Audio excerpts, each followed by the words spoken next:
PCOD రావడానికి main reasons ఏంటని అడిగారు. సో మెయిన్ రీజన్స్ ఏంటి అని అంటే లైఫ్ స్టైలే. ఎందుకంటే ఒకప్పుడు ఈటింగ్ హ్యాబిట్స్ కానీ చాలా ఎర్లీగా తినేవాళ్ళు, ఎర్లీగా పడుకునేవాళ్ళు, పొద్దున్నే లేచేవాళ్ళు, ఎక్సర్సైజ్ చేసేవాళ్ళు ఓల్డెన్ డేస్లో.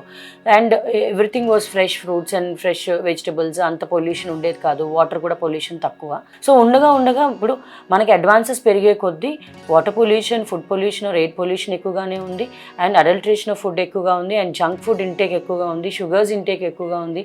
స్కూల్స్ ఇదివరకు 9 to 4 ఉండేవి, ఇప్పుడు అందరికీ ఇంటికి వచ్చేటప్పటికి 8 అవుతుంది. సో పిల్లలు కూడా ఎక్సర్సైజ్ కానీ ఏమైనా యాక్టివిటీస్, స్పోర్ట్స్ ఆడడానికి టైం లేదు. And lot of stress in the school. అసలు బేసిక్గా స్టార్ట్ అవుతుంది కూడా స్ట్రెస్ ఇన్ ద స్కూల్ అనమాట. Like they don't have time for physical యాక్టివిటీస్కి టైం ఉండదు, తినడానికి టైం ఉండదు. లాంగ్ అవర్స్ ఆఫ్ స్కూల్ వల్ల ఆ గ్రోయింగ్ ఏజ్ నుంచి పీసీఓడి అనేది స్టార్ట్ అవుతుంది. అండ్ ఆ స్కూల్స్లో ఉంటూ ఈ జంక్ ఫుడ్ ఎక్కువగా ఇంటేక్ చేయడం వల్ల కూడా పీసీఓడి అవుతుంది. And lack of exercise. And working పీపుల్లో అండ్ కాలేజ్ గోయింగ్ వాళ్ళలో కూడా ఇదే problem. Lack of exercise, lack of proper food, lack of sleep, excessive usage of mobile and excessive intake of junk food and sugars వల్ల PCOD ఎక్కువగా ఉంటుంది. So మనం ఈ food pollution or water pollution or air pollution వీటికి మనం ఏం చేయలేము. So మనం చేతిలో ఉన్నది ఏంటంటే షుగర్ ఇంటేక్ తగ్గించుకోవడం, రెగ్యులర్గా ఎక్సర్సైజ్ చేయటం, ప్రాపర్ డైట్, బ్యాలెన్స్ డైట్ తీసుకోవడం.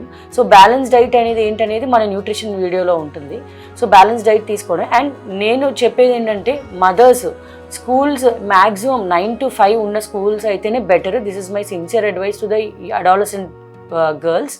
So see that you have like college కానీ స్కూల్ కానీ కొంచెం 9 to 5 ఉండేటట్టు చూసుకోండి. అండ్ పిల్లల్ని కొంచెం ఏదో ఒక స్పోర్ట్స్లో ఆర్ ఏదో ఒక ఫిజికల్ యాక్టివిటీలో ఇన్వాల్వ్ చేయండి. And see that they eat healthy food.